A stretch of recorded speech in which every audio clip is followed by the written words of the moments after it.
ಸ್ನೇಹಿತರೆ ನಮಸ್ಕಾರ, ನಾನು ನಿಮ್ಮ ಪ್ರೀತಿಯ ಜನಸ್ನೇಹಿ ಯೋಗೇಶ್. ಇವತ್ತು ನಮ್ಮ ಒಂದು ಜನಸ್ನೇಹಿ ನಿರಾಶ್ರಿತರ ಆಶ್ರಮದಲ್ಲಿ ನಿಮ್ಗೆಲ್ಲ ಗೊತ್ತಿರೋ ಹಾಗೆ 120 ಜನ ದೇವ್ರ ಮಕ್ಕಳಿದ್ದಾರೆ. ಆ 120 ಜನ ದೇವ್ರ ಮಕ್ಕಳಲ್ಲಿ ಇವರು ಕೂಡ ಒಬ್ರು. ಸೊ ಇಲ್ಲಿರ್ತಕ್ಕಂಥ ಎಲ್ಲ ದೇವ್ರ ಮಕ್ಕಳ ಜೊತೆ ಯುಗಾದಿ ಹಬ್ಬ, ಮಾರ್ಲಮ್ಮಿ ಹಬ್ಬ ಎಲ್ಲ ಹಬ್ಬಗಳನ್ನು ಆಚರಣೆ ಮಾಡಿದ್ದಾರೆ. ವಿಶೇಷವಾಗಿ ಇವಾಗ ರಂಜಾನ್ ಬಂದಿದೆ. ಸೊ ರಂಜಾನ್ ಹಬ್ಬವನ್ನು ಕೂಡ ನಮ್ಮನೆ ಹಬ್ಬದ ತರ ನಾವು ಆಚರಣೆ ಮಾಡ್ತೀವಿ. ಇವ್ರ ಜೊತೆ ನಾನು ಇವತ್ತು ರಂಜಾನ್ ಹಬ್ಬ ಆಚರಣೆ ಮಾಡಕ್ ಹೋಗ್ತಾ ಇದ್ದೀನಿ. ಅದು ಎಲ್ಲಿಗೆ, ಹೇಗೆ, ಏನಕ್ಕೋಸ್ಕರ ಹೋಗ್ತಾ ಇದೀವಿ ಅನ್ನೋದನ್ನ ಸಂಪೂರ್ಣ ಮಾಹಿತಿಯನ್ನ ಈ ವಿಡಿಯೋದಲ್ಲಿ ತೋರ್ಸಕ್ ಇಷ್ಟಪಡ್ತೀನಿ. ಪ್ರತಿಯೊಬ್ರು ಕೂಡ ಎಲ್ಲ ಧರ್ಮವೂ ಒಂದೇ, ನಾವೆಲ್ಲರೂ ಒಂದೇ ತಾಯಿಯ ಮಕ್ಕಳು ಅನ್ನೋದನ್ನ ಮರಿಬೇಡಿ. ಇಲ್ಲಿರ್ತಕ್ಕಂಥ ದೇವ್ರ ಮಕ್ಕಳ ಜೊತೆ ನಾವು ಇವತ್ತು ಹೊರಟಿದೀವಿ ಹೊರಗಡೆಗೆ. ಎಲ್ಲಿಗೆ, ಏನ್ ಮಾಡ್ತೀವಿ ಅನ್ನೋದನ್ನ ದಯವಿಟ್ಟು ನೋಡಿ, ಜೊತೆಗೆ ವಿಡಿಯೋ ಶೇರ್ ಮಾಡಿ. ಇಲ್ಲಿ ಎಲ್ಲರೂ ಒಂದೇ ತಾಯಿ ಮಕ್ಕಳೇ. ಸೊ ಆದಷ್ಟು ಜನಸ್ನೇಹಿ ನಿರಾಶ್ರಿತರ ಆಶ್ರಮದಲ್ಲಿರತಕ್ಕಂಥ ದೇವರ ಮಕ್ಕಳಿಗೆ ಸಪೋರ್ಟು, ಸಹಕಾರ, ಪ್ರೀತಿ, ಪ್ರೋತ್ಸಾಹ, ಆಶೀರ್ವಾದ ಸದಾ ಮಾಡಿ ಅಂತ ಹೇಳಕ್ ಇಷ್ಟಪಡ್ತೀನಿ. ಶನೇಶ್ವರ ಸ್ವಾಮಿಯವರ ಆಶೀರ್ವಾದ ಸದಾ ಸಿಗ್ಲಿ, ಶಿವಕುಮಾರ ಸ್ವಾಮಿಯವರ ಆಶೀರ್ವಾದ ಸಿಗ್ಲಿ. ಜೊತೆಗೆ ಅಲ್ಲ ಎಲ್ರಿಗೂ ಒಳ್ಳೇದು ಮಾಡಲಿ. ಇವತ್ತು ರಂಜಾನ್ ಹಬ್ಬವನ್ನ ದೇವ್ರ ಮಕ್ಕಳು ಆಚರಣೆ ಮಾಡ್ತಾ ಇದ್ದಾರೆ. ಸೊ ಇವ್ರಿಗೆ ಯಾರು ಇವತ್ತು ಸಂಬಂಧಿಕರು ಇಲ್ಲದೆ ಇರ್ಬೋದು, ಆದ್ರೆ ಇಲ್ಲಿರ್ತಕ್ಕಂಥ 120 ಜನ ದೇವ್ರ ಮಕ್ಕಳಲ್ಲಿ ಇವರು ಒಬ್ರು ನಮ್ಮ ಕುಟುಂಬದ ಸದಸ್ಯರು. ಎಲ್ಲ ಮುಸ್ಲಿಮ್ಸ್ ಬಾಂಧವರಿಗೂ ರಂಜಾನ್ ಹಬ್ಬದ ಹಾರ್ದಿಕ ಶುಭಾಶಯಗಳು. ನಮಸ್ಕಾರ.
ಎಷ್ಟು ದಿನ ಇದೆ?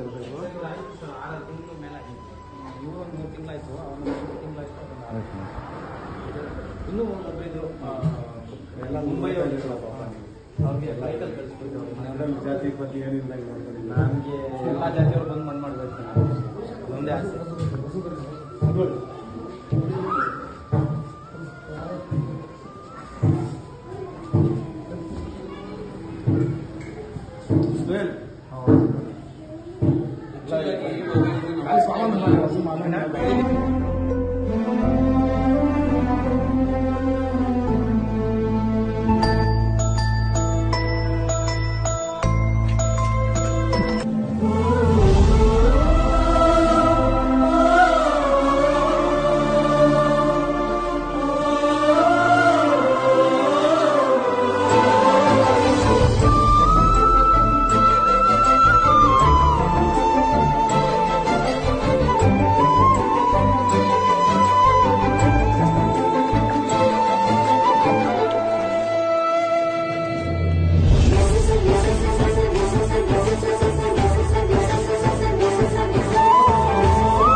ಬಾ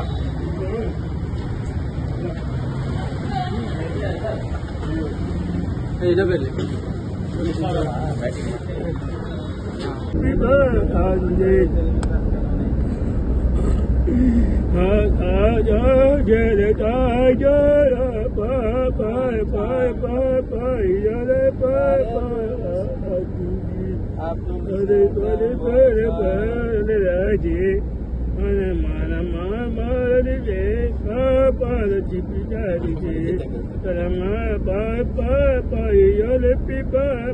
Bye.